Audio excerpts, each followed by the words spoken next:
여러분, 많은 분들이 설교에 하나님 얘기해요. 바울 뭐 다윗 얘기도 하고 뭐 다 요셉 얘기도 하고 하나님께서 도와주셔서 복을 받고 하나님께서. 여러분, 우리는 그게 기독교가 아니에요. 기독교는 여자의 후손이십니다. 교회는 매우 중요합니다. 여러분, 교회가 이 대한민국의 이 역사에 좋은 점도 많았습니다. 나쁜 것만은 있는 건 아니에요. 한편으로 교회는 사명이 있어요. 교회는 사회적으로, 국가적으로 이 나라에 기여를 하고 도움을 주고 영적으로 또 사회적으로 여러 가지로 유익한 그런 영향을 끼쳤고 또 그런 존재고 그런 사명을 지금도 감당하지만 앞으로도 해야 됩니다. 뿐만 아니라 교회는 이 땅에 있는 거짓을 몰아내고 진실, 진리, 복음을 지켜내고 수호하는 매우 중요한 영적 공동체라는 것. 그런데 이렇게 중요한 교회가 지금 위기 상황에 있다는 거죠. 근데 더 가슴 아픈 일이 뭐냐? 지금에 당하는 교회들의 어려움과 위기는 앞으로 당할 거에 비하면 오히려 더 가벼울 수 있다. 교회는 진짜 위기가 닥쳐오고 있다. 3년, 5년 후, 10년 후에 과연 대한민국의 교회는 어떠할지 사실 암담하고 미래가 보이지 않을 만큼 현 시점에서 지금 내다볼 때마다 사실 부정적인 생각을 하고 싶을 때가 많습니다. 그럼에도 불구하고 이 교회가 중요하기 때문에 지금 우리가 해야 할 일은 미래와 또 앞으로의 세대, 영적인, 사회적인, 정신적인, 물질적인 그런 나라와 이 상태를 유지하기 위해서는 교회가 바로 세워져야 하고 교회는 보호되어야 한다라는 사실이에요. 그렇기 때문에 지금 교회 지도자들은 미래에 있을 교회들을 대비하는 그런 지도력을 발휘해야 되지 않느냐. 오늘 우리가 국가적인 시위도 하고 발언도 해야 하지만 명심해야 될 거는 한국 교회는 오늘 끝나는 게 아니고 올해로 끝나는 게 아니고 3년, 5년, 10년을 내다보고 앞으로 10년, 20년 후에도 교회는 존속해야 하기 때문에 지금의 리더십을 가지고 있는 사람들, 내가 지도자요, 한국의 지도자요 하는 사람들은 미래를 내다보고 한국 교회가 어떻게 해야 살아남고 어떻게 해야 건강하게 부흥할 수 있을지를 도모하는 그런 일들을 해야겠다. 그러기 위해서는 어떻게 했어요? 개인적인 야욕, 욕심 이런 걸 내려놔야겠죠. 그래서 교회는 지금 큰 과제를 안고 있다. 저는 그렇게 볼 수 있습니다. 아울러서 지금 교회는 외부적인 어려움이 있지만 내부적으로 이 교회에 들어온 이단들, 거짓 선생, 다른 복음 이런 것들부터도 우리가 이겨내고 싸우고 변증할 수 있는 그런 실력도 갖추고 그럴 사역을 감당해야 한다. 돌아보면 교회가 너무나 인본적이고 세속적이어서 교회가 교회의 모습을, 기독교가 기독교의 모습을 그들에게 주어진 사명을 다 감당하지 못하고 지내온 것이 아닌가 이런 생각을 합니다. 건물의 확장, 사람들의 숫자, 이제는 이 코로나와 함께 방역의 대상으로 삼고 다 없애버리고 이제는 바른 복음을 전해서 진리를 수호하는 교회 본연의 사역을 감당해야 된다. 저는 이렇게 생각합니다. 그런 의미에서 저는 지금 교회사와 교리사를 함께 나누고 있습니다. 이 교회사와 또 이 교리사, 또 이단들과 공의의 문제, 이런 것들은 오늘날 이 교회가 반드시 알고 배우고 기억하고 학습을 해서 미래에 반복하지 말아야 할 중요한 자원들이고 자료들입니다. 우리는 그동안 너무나 익숙한 인본적인 메시지들을 눈앞에 있는 사람들에게 떠먹여주듯이 너무 쉽게만 인본적인 메시지 전하다가 진리를 놓쳐버린 게 아닌가 이런 생각을 합니다. 그런 의미에서 우리는 어렵고 힘들지만 성도 여러분들도 이제는 어려운 내용이라도 배우고 그런 것들을 분별해서 우리가 이제 미래에 있을, 아니 현재도 있는 이단들, 가장 위험한 이단이 뭐예요? 교회 안에 들어와 있는데 너무 비슷해서 구별 못하는 가짜 기독교. 이런 것들을 분별할 수 있는 힘을 가질 수 있기를 바랍니다. 여러분, 첫 번째로 이제 교회사의, 우리 교회사와 교리사 또 공의에 대해서 우리가 살펴보겠는데요. 우리가 그동안 이 가짜 기독교 시리즈 영지주의와 아리우스를 살펴보았습니다. 앞으로 우리가 이들 이단뿐만 아니라 그런 공의회들, 아리우스를 정죄했던 니케아 공의회, 또 데오토커스를 말했던 에베소 공의회, 또 칼케톤, 콘스탄티노플, 최소한 이러한 네 가지 공의회와 아울러 이 강력한 세 개의 이단적 이 논쟁, 아리우스, 영지주의, 그 다음에 이 팔라기우스, 이런 사람들을 살펴보고 있는데요. 또 앞으로 할 것인데 우리가 이 점을 먼저 기억을 해야 돼요. 이 모든 것에 이단들과 공의회의 내용을 압축해서 보면 이들의 핵심이 딱 정해져 있어요. 혹시 헷갈리는 분들도 간단하게 기억하시면 돼요. 혹시 니케아 회의도 아마 아실 거예요. 목사님들이나 성도들도 들어본 사람이 있을 수 있어요. 에베소 공의회라는 게 있어요. 또 몇 가지가 있어요. 또 아리우스 이단 혹시 들어봤을 수 있어요. 영지주의도 들어봤을 수 있죠. 펠라기우스 많이 있어요. 자, 이 모든 것들을 헷갈리지만 하나만 기억하시면 돼요. 이 모든 것들은 결국 그리스도에 관한 논쟁이다. 그리스도론의 논쟁이다. 혹은 그리스도와 삼위일체 논쟁이다 라고 크게 볼 수 있어요.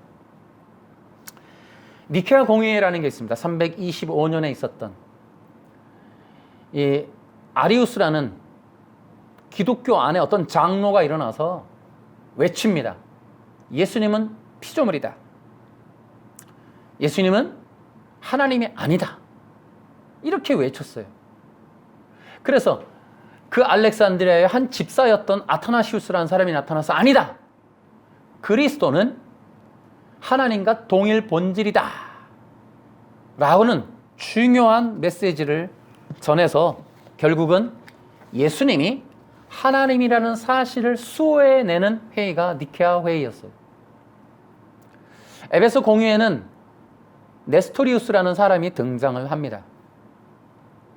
칼케톤 공의회에서는 이 그리스도의 예수님이 어떻게 하나님이실 수 있으며 어떻게 하나님이 인간인 예수님 안에 거할 수 있는가에 관한 인성과 신성의 연합 부분에 대해서 논의가 있었습니다. 이 모든 것들은 바로 그리스도에 관한 논쟁이에요. 그것을 간단하게 얘기하면 이렇습니다. 그리스도의 신성에 대한 것, 두 번째는 그리스도의 인성에 대한 것, 세 번째는 육신으로 이 땅에 계셨던 예수님이 어떻게 하나님이신가? 라는 내용. 그 다음에 좀 더 전문적으로는 한 위격 안에 두 개의 본성이 결합할 수 있는가? 이 네 가지의 주제가 바로 교리사 혹은 교회사의 핵심적인 내용이다라는 겁니다. 그와 함께 콘스탄티노플 공의회가 있었는데 역시도 여기에는 그리스도에 관한 논쟁이었어요. 그래서 교회사에 우리가 혹시나 이런 거를 가리키는 교회가 있어서 들어보신 분이 있을지 몰라요. 모든 것은 그리스도에 관한 논쟁이에요.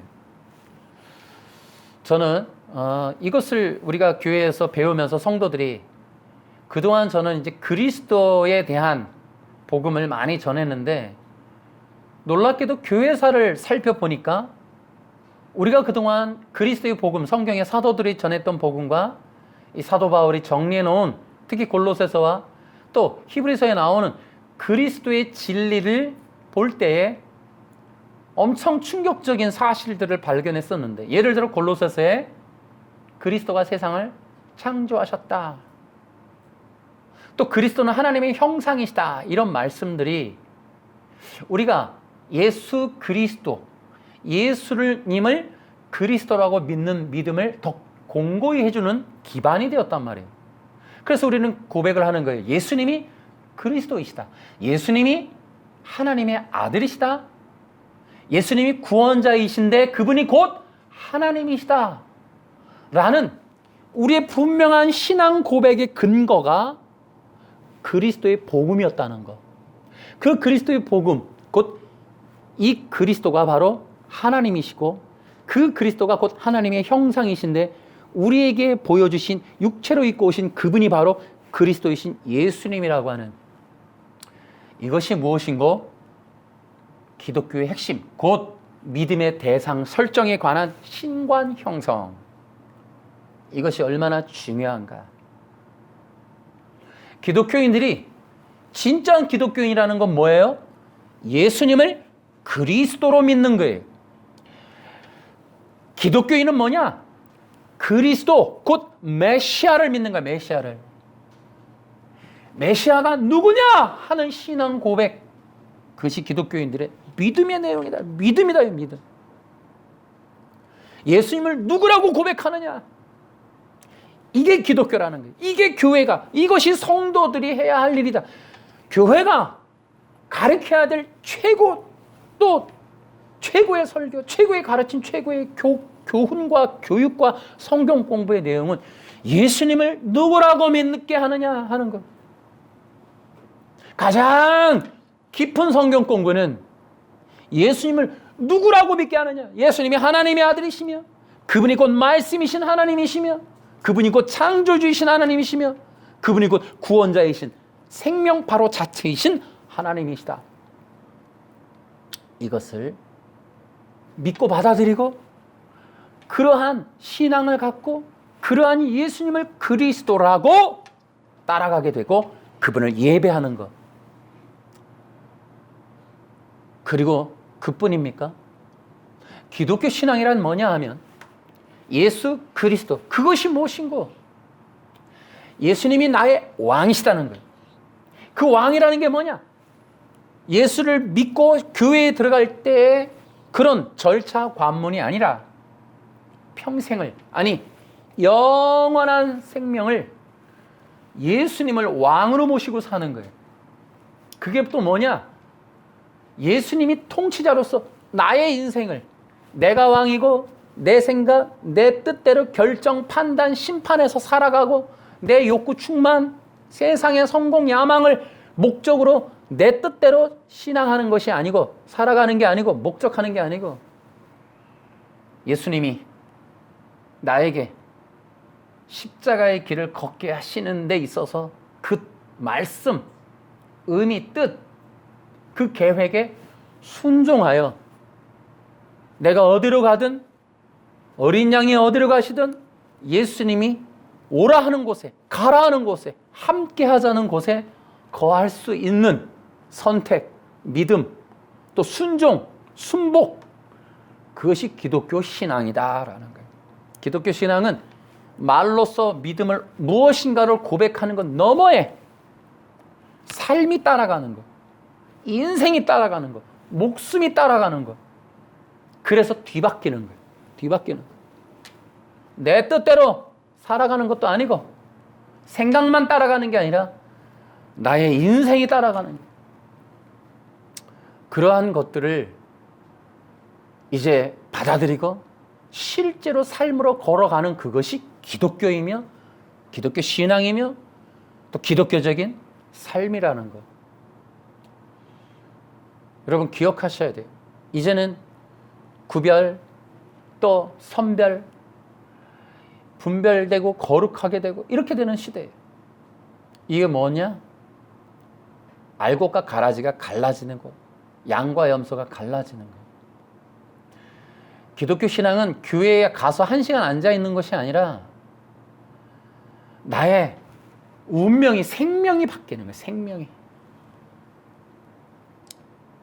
그런 것들을 이제 선별하고 구별하고, 그래서 이제 진짜로 양들을, 주님의 백성을, 하나님의 자녀를 골라서 신부로, 군사로 무장해서 그들로 하여금 하나님의 생명으로 충만케 하셔서 이 땅에서와 같이 저 영원한 나라에 이르기까지 주님의 영광의 제물 내지는 군사, 신부로서 사명과 또 예배와 또한 이 땅에서 그리스도의 이름을 위하여 주님의 영광의 이름을 드높일 수 있는 순교자로 삼으시겠다는 그 하나님의 계획을 지금 진행하시는 시대다라는 거죠.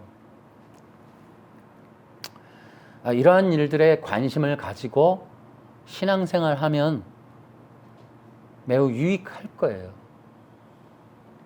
그렇기 때문에 지금은 결연해질 필요가 있다.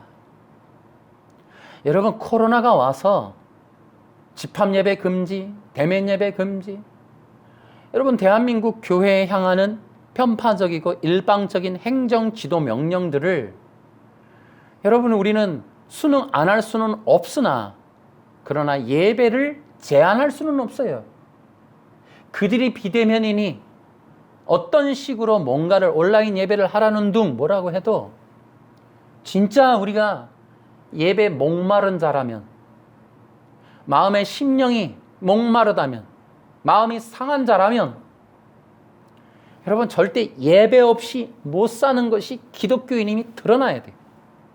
예배 없이는 국가가, 사회가 막아도, 물론 대면 예배가 전부냐, 여기선 답을 드리지는 않겠습니다만은 어떤 식으로든지 세상이, 권력이, 돈이 예배를 제한할 수 없어서 그들은 무엇으로도 제한할 수 없어서 반드시 예배의 자리에서 예배를 할 수밖에 없다고 드러난 자들, 그게 오늘날의 기독교인이라는 거예요.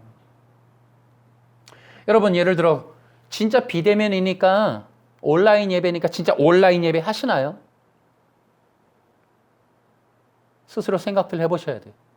온라인이 지금은 당분간 교회 안 나가도 돼라고 이해되어지고 있는지, 그래서 교회 안 나가는 걸로, 당연한 걸로, 안심하는 걸로, 그걸로 위안 삼고 있지는 않은지, 진짜 온라인이든 비대면이든 어떤 식으로라도 그 영혼이 예배에 목마르고 있는가.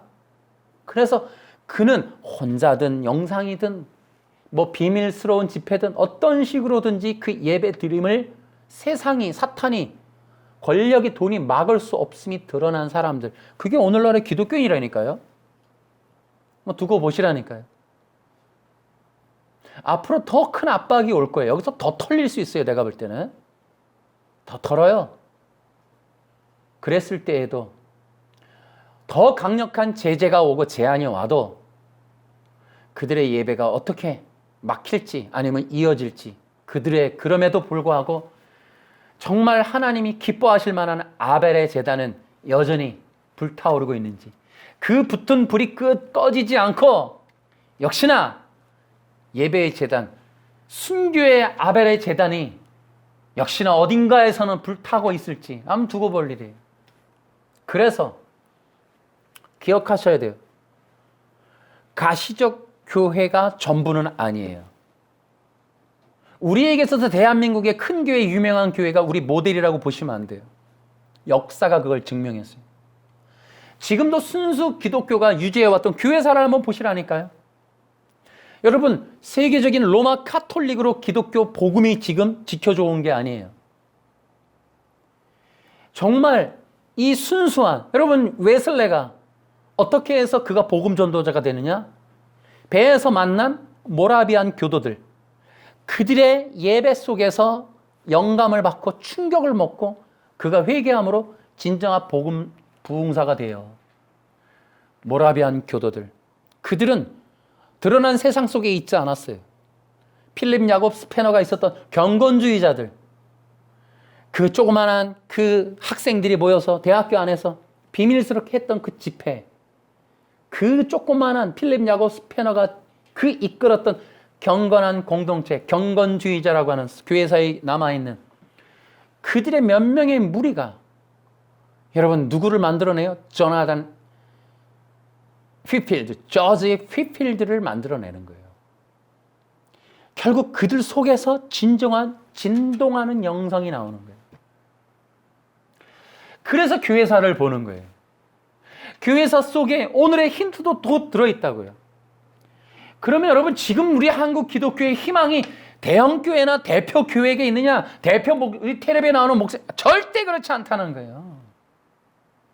그들의 말 속에, 그들의 지침 속에 대한민국 교회가 갈 길이 있는 게 절대 아니라는 거예요.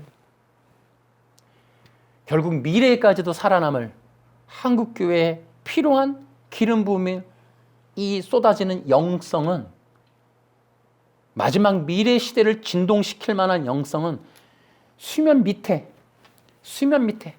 보이지 않는 비가시적인 교회들 속에 존재하고 있다는 거예요. 성도들의 시각이, 여러분 상관은 없어요. 어차피 수많은 사람들이 걸어가는 길이 아니에요. 많은 사람들은 넓은 길로 간다 했어요. 이 좁은 길로 가는 사람 별로 없다 했어요. 저는 신학교 때부터 인물전원과 교회사를 재밌게 봤는데, 세상 속에 있는 그 유명한 위인들은 하나같이 이 대형, 이 큰 길 속에서 사람이 안 나와요. 조나단 에드워드 정도가 이 정통 교회에서 나온 부흥사 정도였을까? 대부분은 그렇지 않아요. 대부분은 이면적인 곳에서, 수면 아래에 거하는 그런 곳에서, 우리가 지금 요즘 시대에 많이 번역되는 아더 핑크도 마찬가지예요. 아더 핑크도 기존 교회에서 사실은 실패한 분이에요. 그러다가 문서 선교를 하시고, 그분이 몸이 아파서 문서 선교하고, 그러는데 그들이 남긴 책이 지금 굉장한 영향력을 끼친단 말이죠. 교회사 역사를 보면 우리가 지금 보고 있는 큰 교회, 이런 가시적인 교회에 답이 있는 거 절대 아니에요.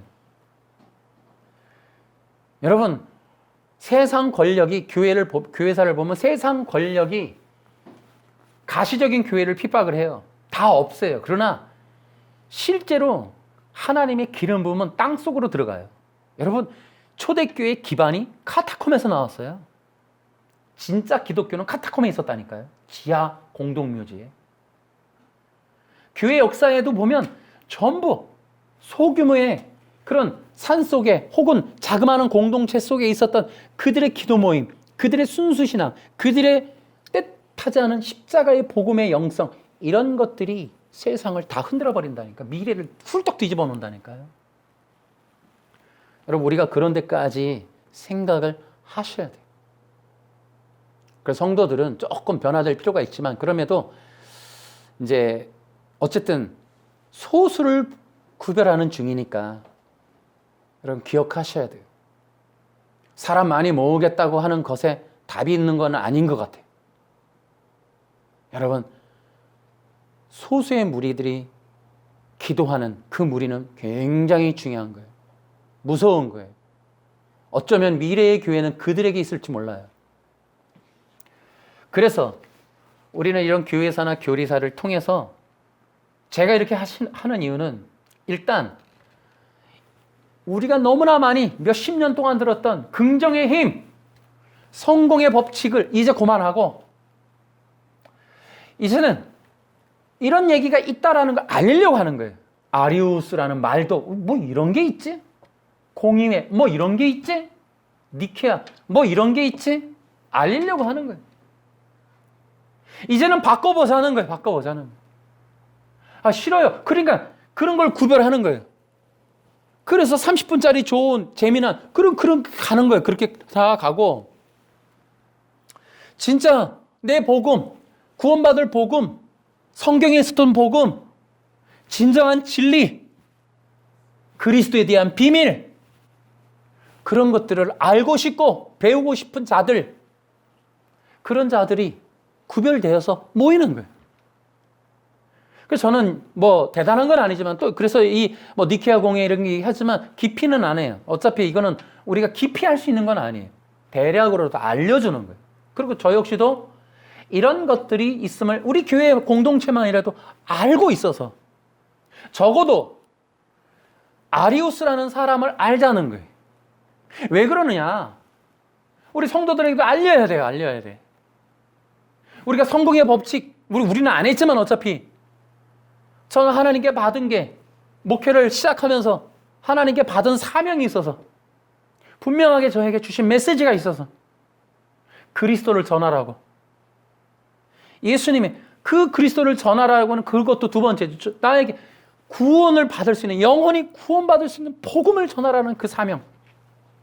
그것이 저의 영혼을 깨웠고 그것이 결정체로 우리가 그리스도의 복음이라는 것으로, 그 그리스도의 복음을 전하고 믿고 그것을 받았을 때 성도가 구원받는단 말이지. 그것을 위해서 우리가 이제 지금 이 시대에도 사역하지만 저는 반드시 지금의 이 교계가, 기독교가, 한국교회가 한 번은 기경이 될 거라고 봐요. 이대로 가면 안 되고 기경이 됩니다. 인본주의와 세속주의와 이 율법주의, 적어도 인본주의에 쩔어 있는 이거 한 번은 갈아야 돼요. 여기서 열매 안 나와요. 이 밭은 한 번은 깊이 그냥 이 괭이를 넣어갖고 한번 이거 다 긁어내야 돼요. 이거 기경 안 하면 안 된다고. 그럴 때 기억하셔야 돼요. 그때 기경 후에 그리스도의 복음이 심겨졌을 때 거대한 부흥이 일어날 것이다. 그래서 판가리 하는 거예요. 판가리 내지는 이 땅가리를 하는 거예요. 고랑을 파는 거예요. 그 고랑 파는 일이 어려워요. 쉬운 게 아니에요. 지금의 굳어있는 동토를 갈아엎기 위해서는 힘든 작업이 필요한 거예요. 과감하게 버리는 거예요. 성도들의 새 입맛에 단맛을 빼려면 그거 쉬운 게 아니에요. 그것을 싹 빼서 다시 한번 체질 개선하는 일은 쉬운 게 아니에요. 저는 그걸 과감하게 하겠다는 거예요. 적어도 우리 교회 안에서만 이래도. 성도들이 뭘 얼마나 더 복을 받아야 되고 얼마나 성공을 해야 되는데 안 된다. 진짜 기독교 운동하자는. 저도 그래요. 5명이든 6명이든 좋다 이거. 아니 3명이라도 좋다 이거. 아니 나 혼자라도. 어차피 저는 산에서부터 기도하다가 내려왔어요. 그러면서 저는 생각하는 거예요. 미래에 3년, 5년, 10년 후에 이 기독교 갖고는 돌파 안 돼요. 이 인본주의 갖고 무슨 기독교 오래를. 이 인본주의 교회가 커지면 안 되지. 이걸 판을 갈아야죠. 나가야지 다시. 저는 기도한다는 거예요. 3년, 5년, 10년을 위해서. 아멘. 우리가 아리우스를 알아야 되는 이유 중에 하나는 아리우스는 지금도 영향을 끼쳐요. 많은 이단들, 이단이라 그러면 이제 우리가 신천지라고 생각할 수 있는데 기독교 안에 있는 가짜 기독교들의 특징이 아리우스적인 요소를 다 갖고 있다는 거예요. 쉽게 얘기하면 그들은 그리스도에 관한 모든 것에 대해서 틀려 있다는 거예요. 특히 그리스도가 피조물이시고 그리스도는 하나님이 아니시다라고 하는 이 아리우스적인 요소는 여호와 증인이나 몰몬교 또 재림교 안에 다 들어가 있다. 이건 내 얘기가 아니라 책에 나와 있는 거예요. 그러니까 그러한 이 아리우스의 영향이 의외로 니케아 공의회에서 끝나지 않아요. 교회사 책에 보면은 니케아 공의회 때 오히려 아리우스 기독교가 퍼지는 발판이 되었다 이렇게 기록되어 있어요. 그래서 니케아 회의에서 아리우스가 이단으로 정죄가 되는데 이 아다나시우스라고 하는 집사는 알렉산드리아에 가서 그곳에서 계속해서 집사와 어떤 그 신앙생활을 했는데 아리우스는 동방에서 계속해서 부흥사로서 순회 복음전도 사역을 했다라고 나와요. 그러니까 니케아 회의 이후에 아리우스라는 사람의 인지도가 훨씬 높아져요. 그러니까 사람들이 아리우스 기독교를 너무 자연스럽게 받아들여요. 더군다나 제가 전에도 얘기했듯이 고트족이 로마를 침공해서 나갈 때 아리우스 기독교를 가지고 가요. 3세기, 4세기 때. 그래서 그 아리우스 기독교가 이 고트족, 게르만족의 그 고트족, 근원이었던 이 고트족이 그 근원에 아리우스 기독교가 가고 이 독일 민족, 이 게르만족에게 아리우스 기독교가 심겨지는 그런 계기가 돼요. 그래서 이 전 유럽이 사실은 아리우스주의 영향력에서 벗어나질 못해요. 그러니까 기본적으로 이 예수 그리스도에 대한 이 분명한 신관을 뒤틀어 놓은 아리우스주의가 이 전 유럽을 휩쓸다 보니까 이런 것들이 오늘날의 종교개혁을 틈타서 신학화할 때 이것이 스며들어간 것 같아요. 물론 이제 웨스트민스터 신앙 고백서에는 바르게 예수 그리스도에 대한 신앙 고백이 되어 있지만 지금 우리 주변에 있는 수많은 기독교 이단들에게는 가짜 기독교에는 이 요소들이 있어요. 예를 들면 구원의 취소를 주장하는 알미니안의 주장의 근거가 바로 이 아리우스 기독교예요. 또 이 예수님을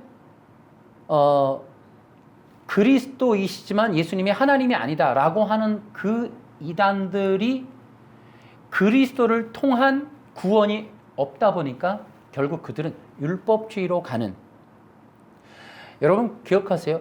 구원의 취소를 주장하는 알미니안이나 계명을 통해서 삶으로 윤리로 나중에 조사 심판에서 구원받는다라고 하는 이러한 유의, 이러한 스타일의, 이러한 주장들을 하는 여러 분파들의 기독교에는 아리우스 기독교가 심겨져 있는 거예요. 예수 그리스도, 절대주의고 유일주의인 예수 그리스도 이 진리의 복음이 훼손되는 그 일들 속에는 가짜 기독교가 다 기승하는 거예요.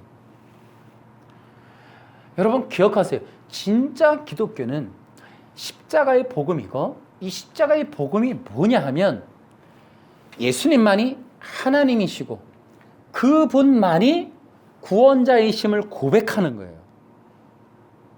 그 외에 가짜 기독교들의 특징은 그때서부터 인간이 주인공이 돼요. 인간이 어떻게 선을 행했는가? 또 심지어는 뭐예요? 인간이 살다가 죄를 지으면 구원이 취소된다. 이것도 주권이 인간에게 가는 거예요. 이거 역시도 아리우스의 분파예요, 분파. 다시 얘기할게요. 진짜 기독교는 그리스도 절대주의, 유일주의라니까요. 그래서 예수님 외에는 구원이 없고 오직 예수님의 구속하신 십자가의 죽으심과 부활만이 우리가 구원받을 수 있는 유일한 것이다. 유일한 진리다. 유일한 복음이다. 이것이 십자가의 복음을 말하는 정통 기독교인 거예요. 어느 교단이 아니라 십자가의 복음이 정통 기독교라고요. 합동이다, 통합이다, 뭐 순복음이다 이런 게 필요가 없다니까요. 지금 그 교단이 구원을 보장하지 않아요.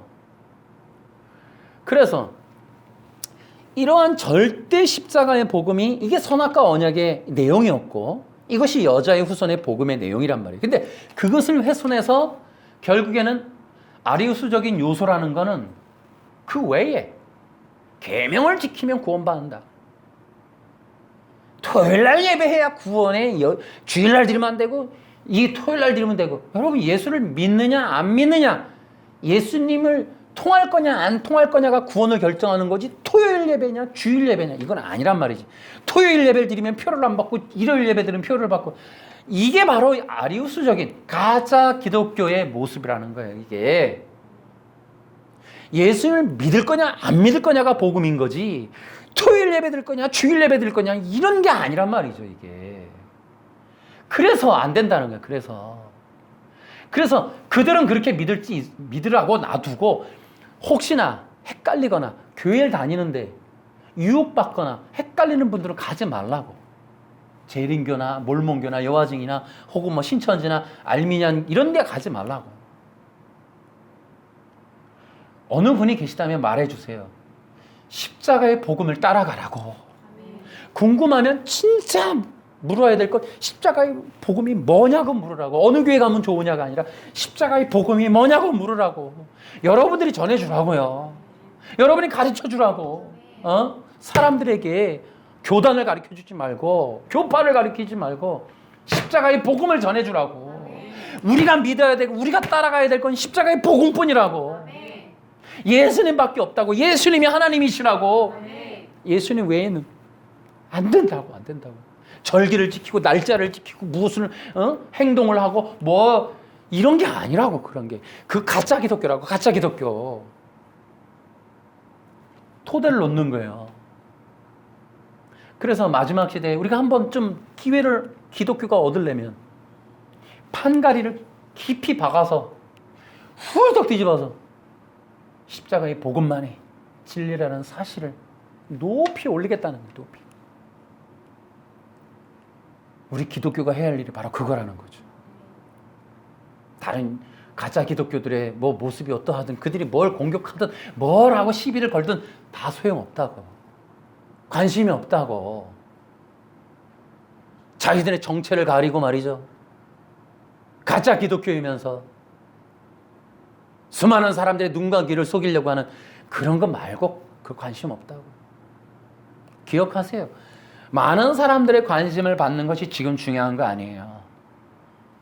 3년, 5년, 10년 후에 어떤 영향력을 끼칠 것인가를 위하여 지금 무엇을 준비하냐가 중요한 거예요. 저는 그런 생각을 합니다. 10년 후에도 살아남아 구원의 복음 전하고 싶어요. 그러면 그냥 우리가 어떻게 해야 되냐? 여러분, 오직 성령의 기름 부으심이 임할 수 있는 십자가의 복음을 우리가 지켜야 돼.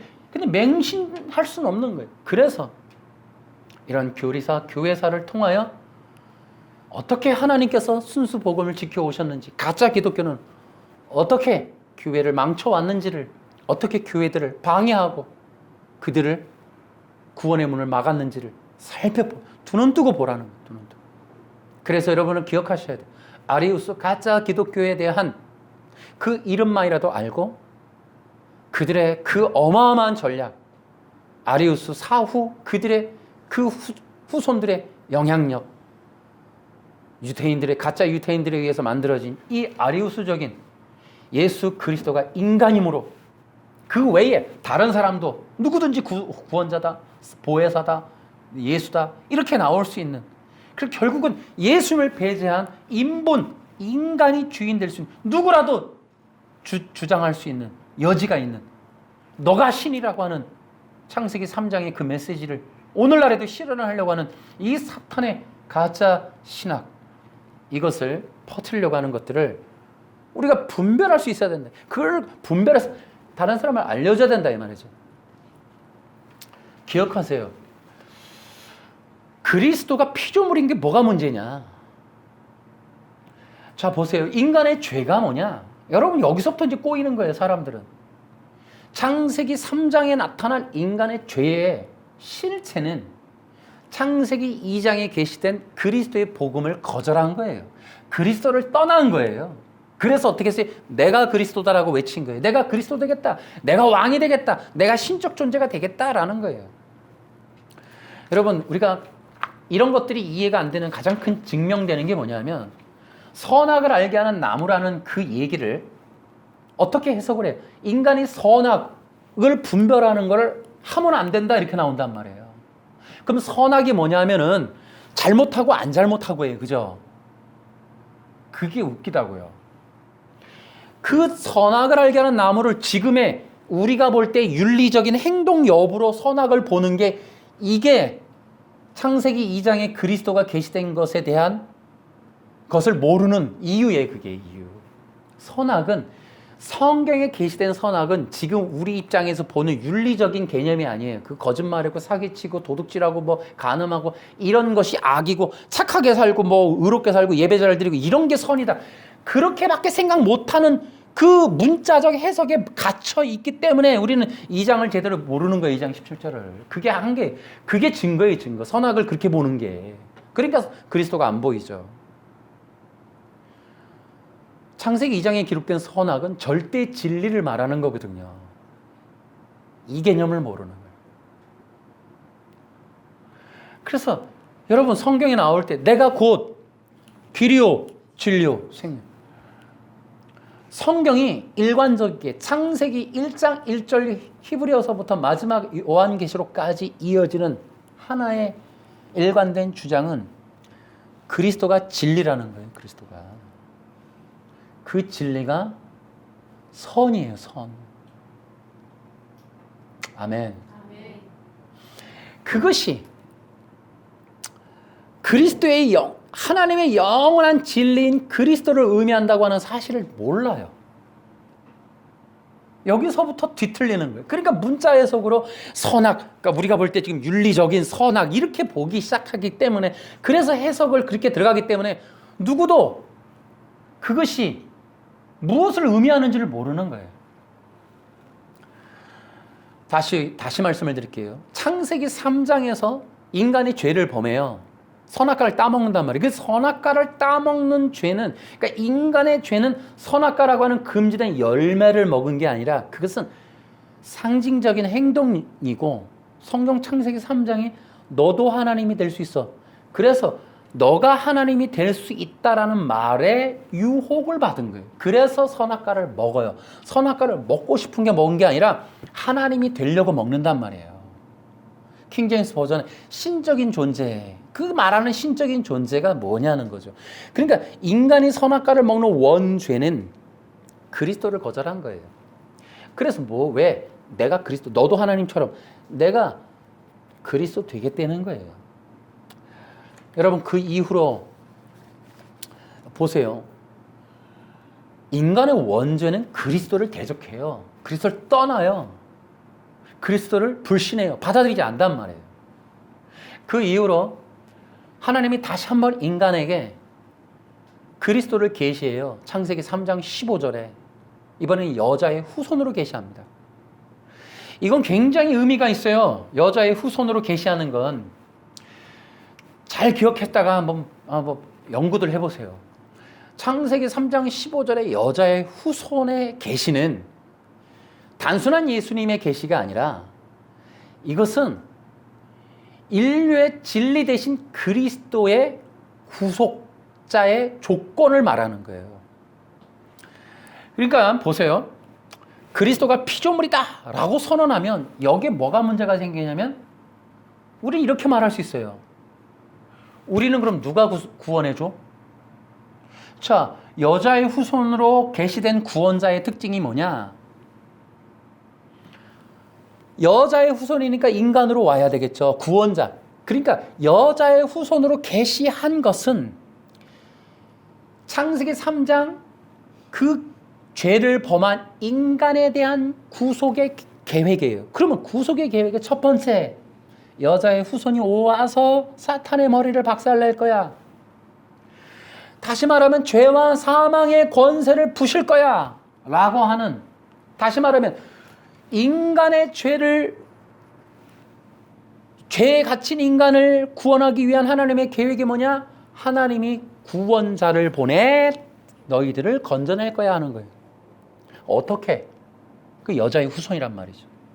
거기에 어떻게, 왜, 누가가 다 들어갔어. 그러니까 하나님의 구원 계획은 첫째가 대속이야. 대속. 어쨌든 인간 스스로는 구원 못해. 다 죽어 있으니까. 그러면 밖으로 누군가가 와서 건져주겠다는 게 구원이에요. 건져주겠다는 거예요, 이게. 이 계획을 얘기하니까 알미니안들이 뭐래? 구속을 해놓은 다음에 잘못하면 또 떨어진다고 또 뭐 그런 얘기를 하는 거죠. 이 가짜 기독교가 오만 걸 다 하는 거예요. 하나님의 계획은 대속이에요. 인간 스스로를 구원 못해. 누군가가 밖으로 와서. 그런데 그 조건이 있어요. 인간의 죄와 사망의 권세에 갇혀있는 자를 건져내기 위해서는 누군가 인간이 와서 인간의 죄를 대속해야 돼요. 그러니까 인간이에요. 완전한 인간이에요. 그런데 모든 인간의 죄와 사망 권세에 갇혀있는데 누가 누구를 대속한다는 거야. 다 죽어있는데. 어차피 자기도 죽어있는 죽음인데. 아니, 그러니까 하나님의 계획이 기가 막힌 게, 죄와 사망 권세에 죽어있는 인간을 구원하는데 인간이 오되 죄와 사망 권세 아래 갇혀있지 않은 인간, 죄와 사망 권세에 그 종로로 타지 않는, 그 지배하에 있지 않은 인간, 이게 그리스도의 신비가 되는 거예요. 이게 하나님이 계시한 하나님의 구원 계획이며 그리스도의 놀라운 비밀이라.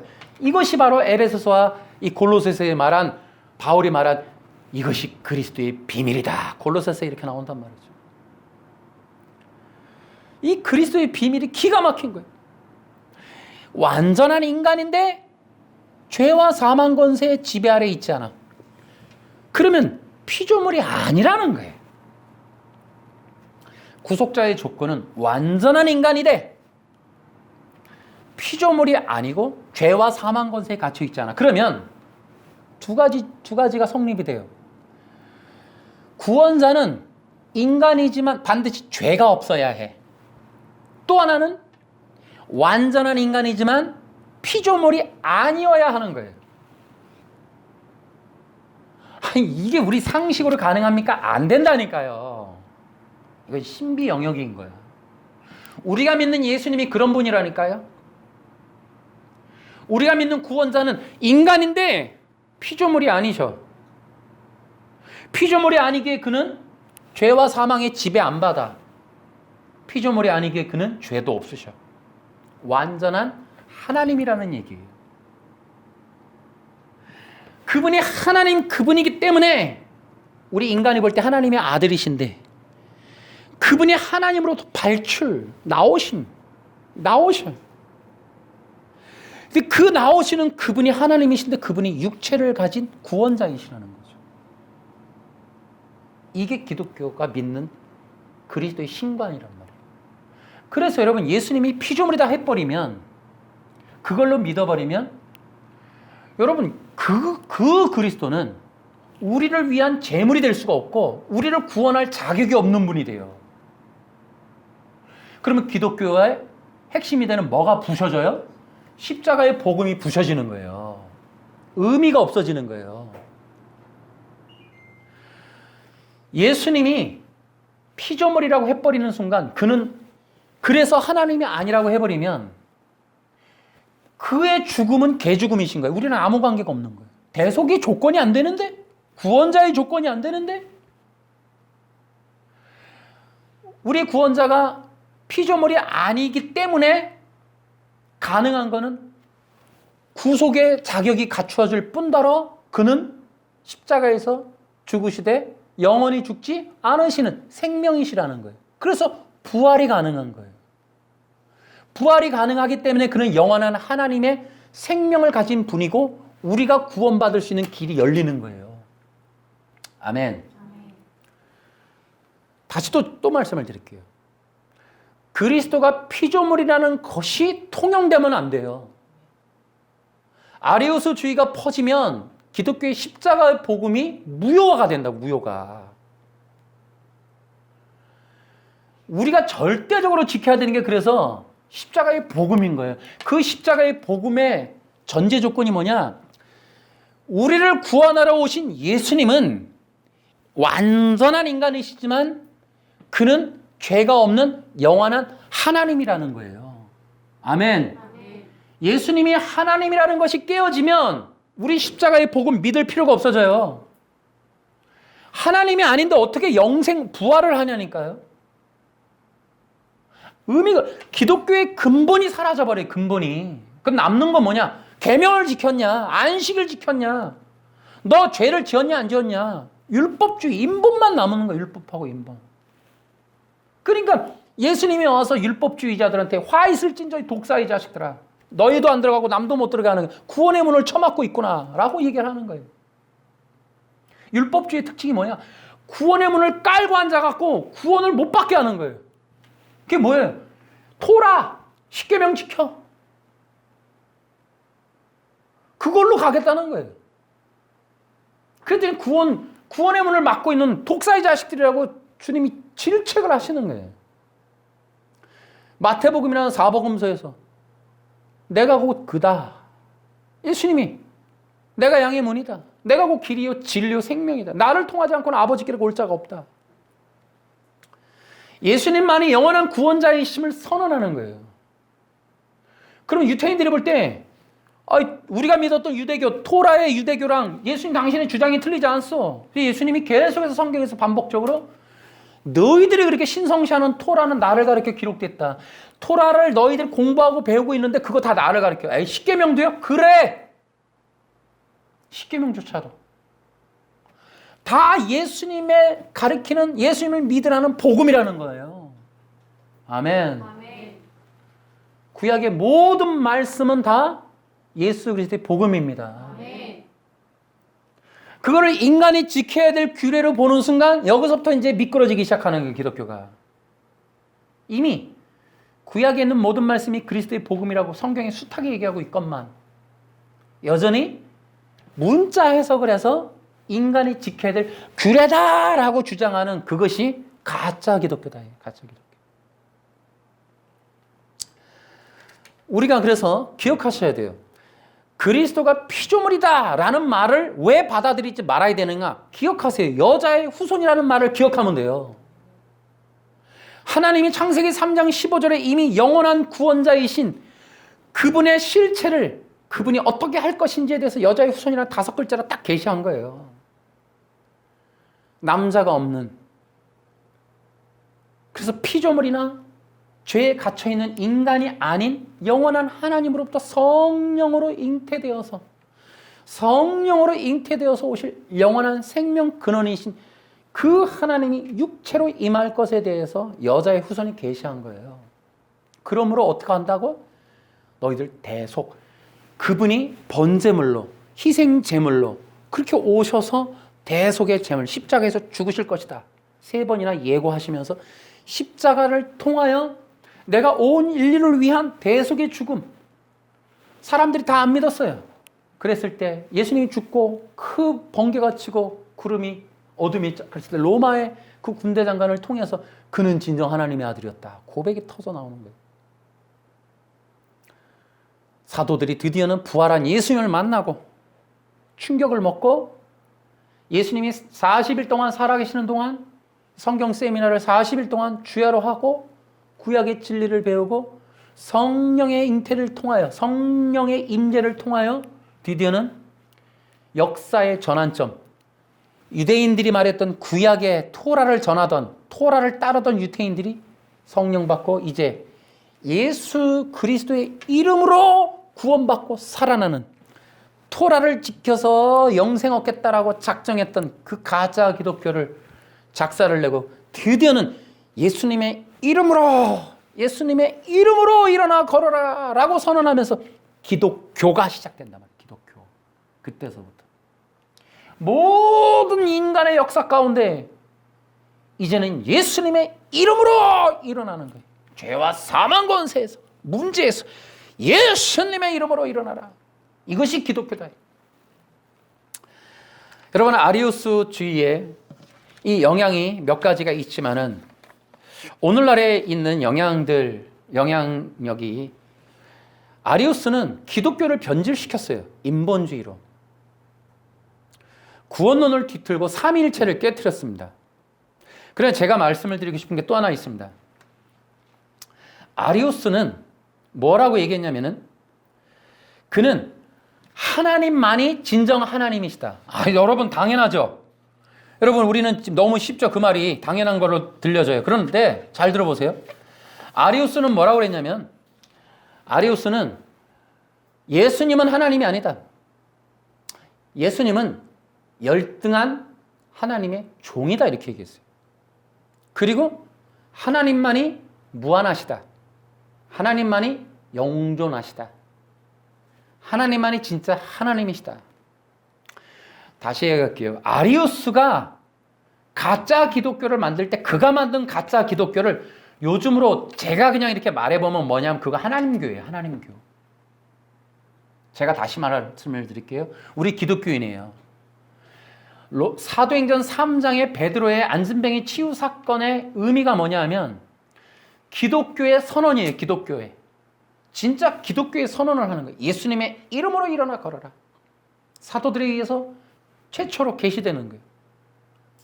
그들은 예배의 대상이 예수님이고 불러야 될 주님의 이름이 예수님이고 구원의 이름이 예수님이고 생명의 이름이 예수님이에요. 이제 그들에게 구약의 하나님이라는 그 이름이 아니란 말이에요. 그 하나님이 여호와 하나님이 예수님이라는 거예요. 그게 기독교라고. 그런데 지금 이 아리우스는 하나님만이 하나님이시다 이렇게 얘기를 했어요. 이게 뭐예요? 자 보세요. 여자의 후손이 계시된 이후로 여러분 사탄이가 하는 일이 뭐였냐면 창세기 3장 15절 이후에 있었던 일을 창세기 4장에서 보면은 무엇이 있었냐면 결국 사탄은 그리스도를 가리고 왜? 내가 얘기했죠. 자 보세요. 하나만 더 얘기할게요. 창세기 3장에 보면은 형벌을 받는 장면이 나와요. 여자, 뱀, 남자가. 근데 뱀한테 형벌을 내리는데 그게 창세기 3장 15절이에요. 아니 창세기 3장 15절이 뱀한테 내리는 형벌이라고요? 그 형벌이 뭐냐 하면 뱀아 너 나한테 혼 좀 놔봐라. 근데 너의 형벌은 메시아가 와서 네 머리를 박살내는 거야. 이렇게 얘기를 한단 말이에요. 뱀의 형벌은 메시아를 통해서 이루어질 거라는 거예요. 그럼 뱀의 형벌이 뭐냐? 머리통, 권세가 깨어지는 거예요. 그때 이후로 사탄이가 하는 일은 여자의 후손의 도래를 막는 거예요. 그 증거가 바로 헤롯과 바로 왕이 남자아이들을 죽이는 장면이 나와요. 그리고 이스라엘 백성들을 잡아요.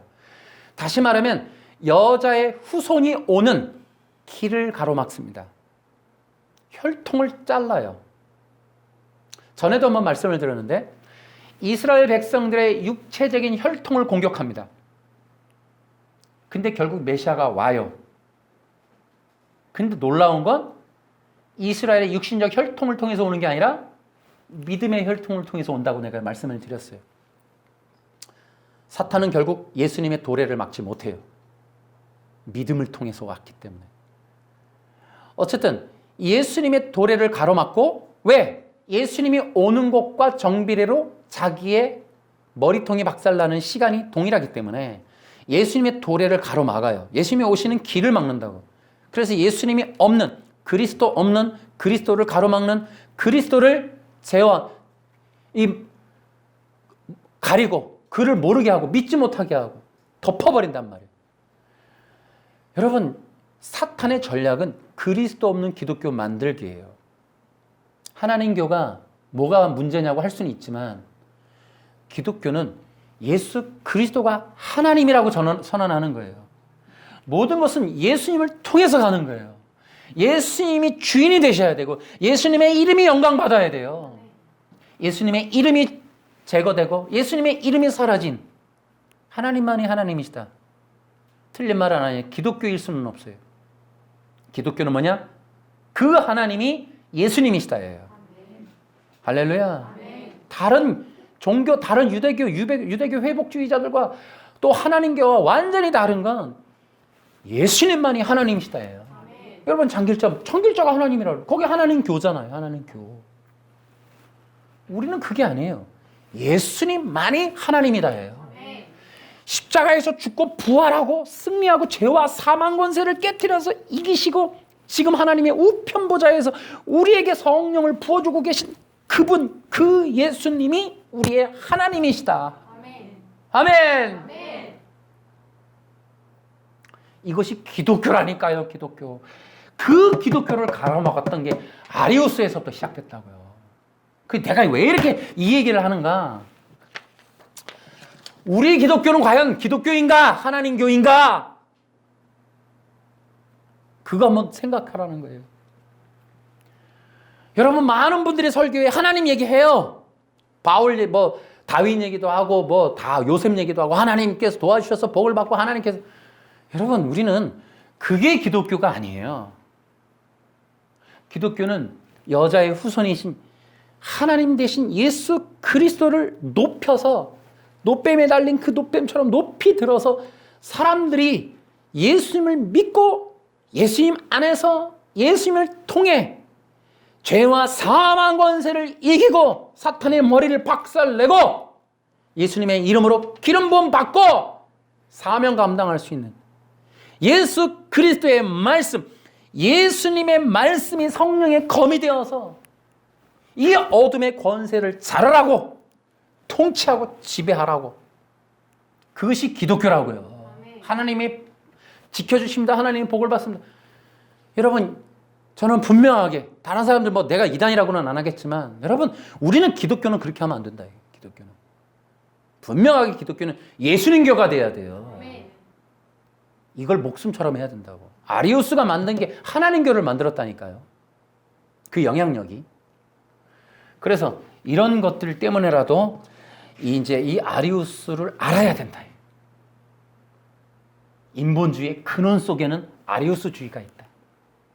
율법주의의 근원에도 아리우스주의가 있다. 그렇다면 가짜 유태인들과 가짜 기독교는 밀접한 관계가 있을 수 있다. 오늘날의 이 시오니스트들의 영향력 아래에 있는 이 전 세계 WCC도 다 영향력이 있다. 우리는 한두 가지 교단 교파를 가리는 게 아니라 영적 배후, 그리스도 없는 기독교 만드는 저 어둠의 세력들을 향해서 우리는 칼을 갈고 그런 것들을 대항해서 예수 그리스도의 그분의 영광, 그분의 십자가를 높이 들어야 된다.